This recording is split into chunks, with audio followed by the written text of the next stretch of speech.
बेहदची परम महाशांती. आजचा आपला विषय आहे की काय मृत्यू पूर्वनिर्धारित आहे का? काय मृत्यू निश्चित आहे? कोण आहे जो तो निश्चित करतो? बेहदची परम महाशांती.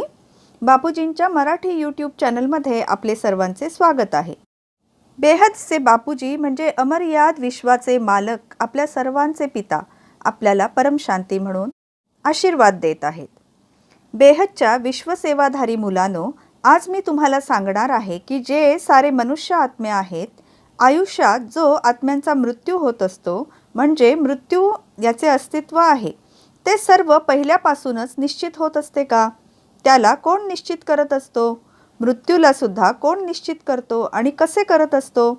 कशाच्या आधारावर मृत्यू निश्चित केला जातो?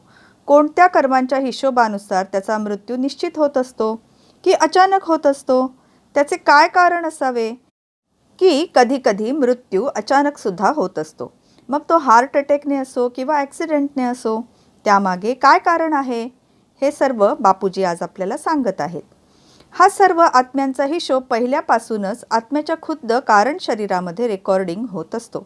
कारण शरीरामध्ये जो हिशोब रेकॉर्डिंग होत असतो, त्या हिशोबानुसार तो प्रेझेंट होत असतो. प्रत्येकाच्या संचित कर्मानुसार हा हिशोब प्रेझेंट होत असतो. प्रत्येकाच्या मागील कर्मांच्या हिशोबानुसार एकदम समोर त्याचे कर्मबंधन येत असतात. त्या संचित कर्मांच्या हिशोबानुसार सगळ्यात आधी यमराज प्रत्येक मनुष्य आत्म्यांचा मृत्यू केव्हा होईल, कसा होईल, कोण करेल आणि कसा करेल याचा सर्व हिशोब निश्चित करत असतात. त्याचा मृत्यू कसा होणार, कर्मबंधनांच्या कारणाने कोणाचा मृत्यू कसा करणार, ते पूर्वी यमराज निश्चित करत होते. पूर्वी यमराज म्हणा किंवा धर्मराज म्हणा, ते 2000-2500 वर्षाआधी सर्व काही हिशोब निश्चित करत असत.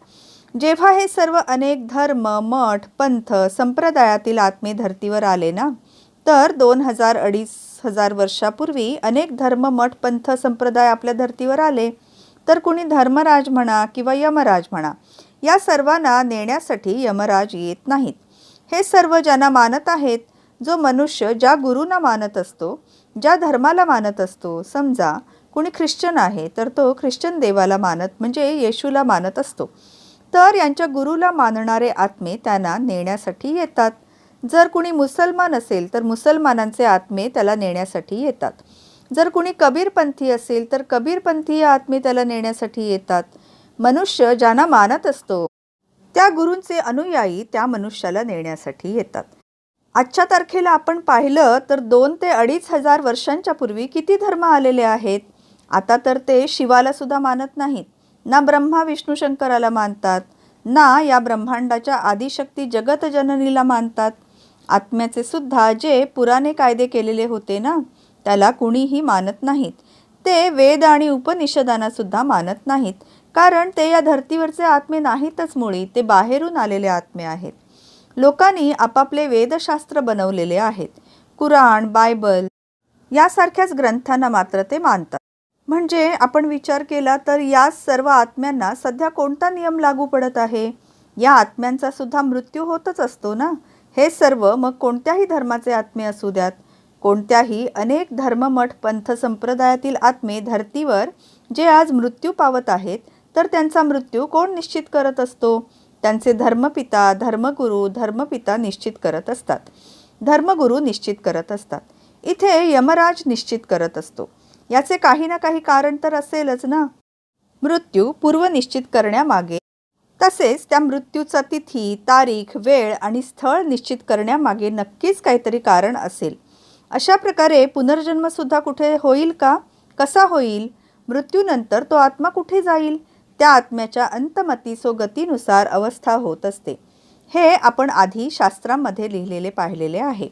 आत्म्याची अंतमती सो गती होत असते. आत्मा शरीर सोडल्यानंतर तो 13 दिवस त्याच्या घराच्या आसपास भटकत असतो. तो नष्टोमोहा नसल्यामुळे, तो नष्टोमोहा स्मृतिर्लब्धा होत नसल्याने, म्हणजे अजूनही त्या आत्म्यामध्ये बराच मोह शिल्लक असल्यामुळे तो नष्टोमोहा स्मृतिर्लब्धा होत नसतो.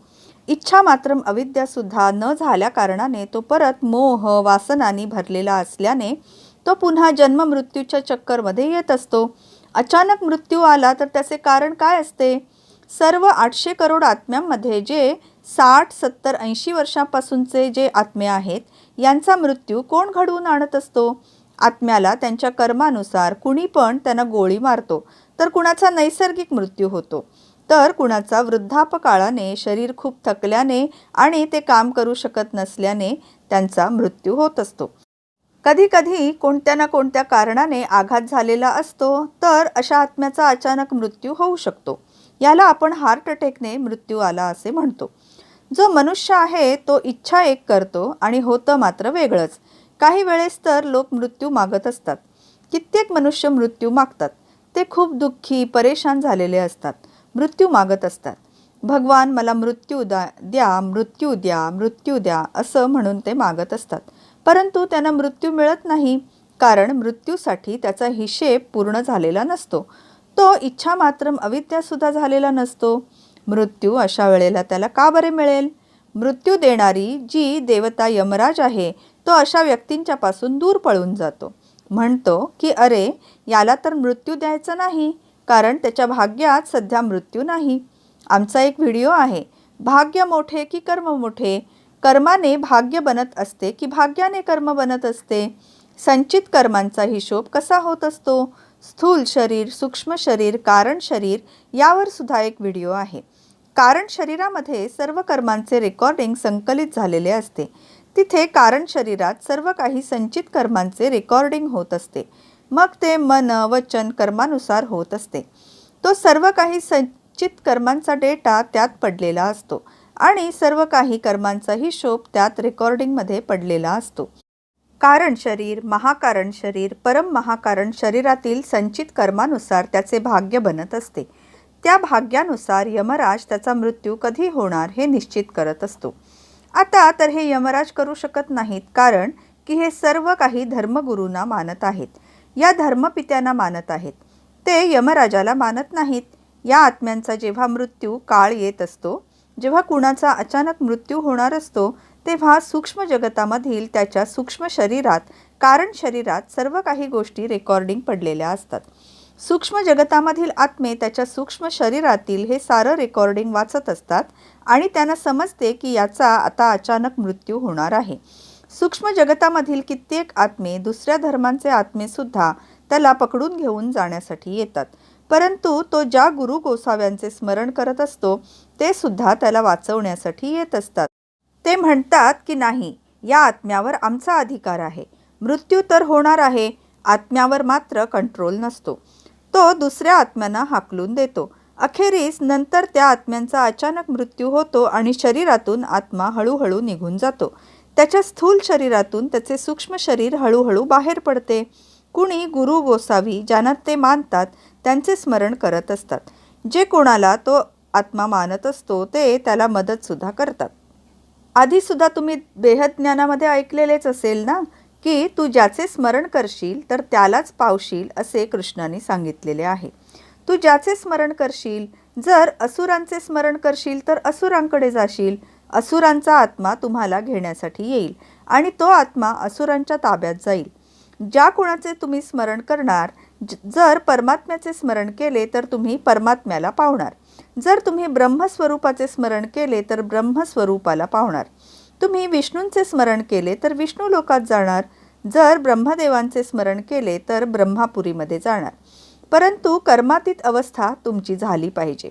तो आत्मा कर्मबंधनातून सुटलेला पाहिजे, तेव्हाच तो वरती जाऊ शकतो. बाकीचे आत्मे जाऊ शकणार नाहीत. म्हणून शेवटच्या क्षणी कोणत्याही आत्म्याला त्याच्या अंतिम वेळेला आपल्या पूर्ण जीवनाचे स्मरण होत असते.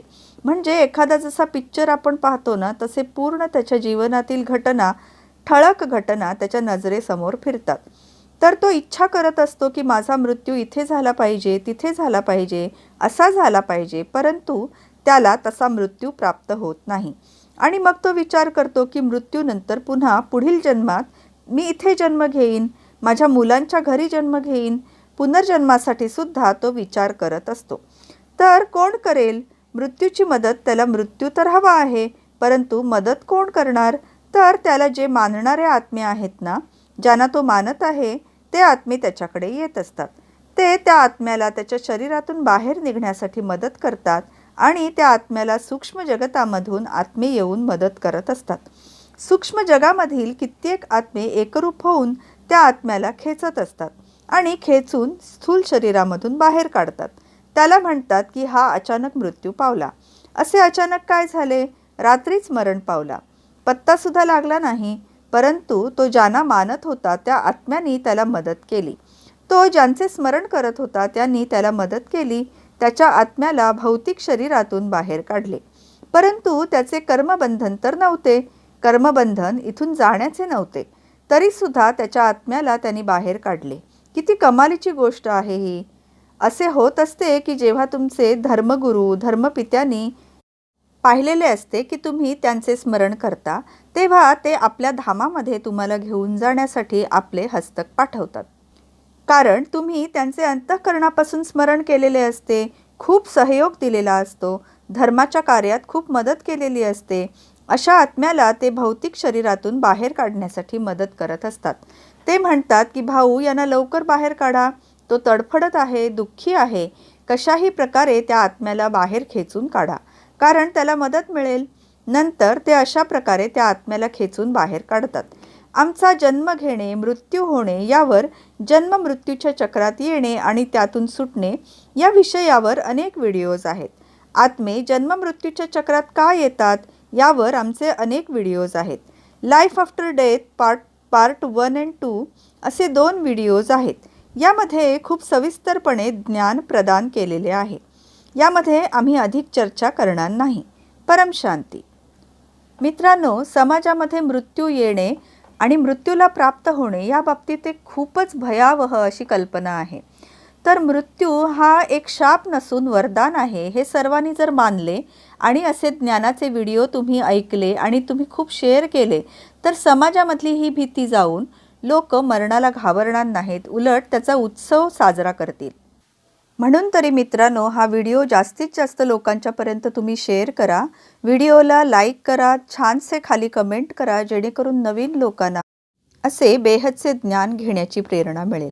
तसेच मित्रांनो, बापूजींच्या मराठी चॅनलला सबस्क्राईब करा. तसेच बापूजींचे जे इतरही 5 चॅनल आहेत, जसे हिंदी मुख्य चॅनल, माजींचे दिव्यवाणीचे चॅनल, अनंतभाईंचे पॉडकास्ट हे चॅनल आणि साक्षी दीदींचे परमशांती मोटिवेशन अँड मेडिटेशन हे चॅनल आणि इंग्रजी लोकांसाठी, इंग्रजी दर्शकांसाठी झील पटेल हिचे इंग्रजी चॅनल, या सर्वांना तुम्ही भेट द्या. तिथले व्हिडिओ ऐका आणि सर्वत्र शेअर करा. तसेच मित्रांनो, या सर्व चॅनलना तुम्ही जरूर सबस्क्राईब करा आणि असे केल्याने आम्हाला सर्वांनाच असे ज्ञानाचे व्हिडिओ करण्याची प्रेरणा मिळते. बेहदच्या बेहदची परम परम परम महाशांती होत आहे. बेहद की परम शांति सोचो, बोलो परम शांति. Join us daily for live meditation, 10 p.m. to 11 p.m. on YouTube Live. Subscribe now. Website www.paramshanti.org. Email us anant@paramshanti.org. Like, share, subscribe. Join today. बेहद की परम शांति सो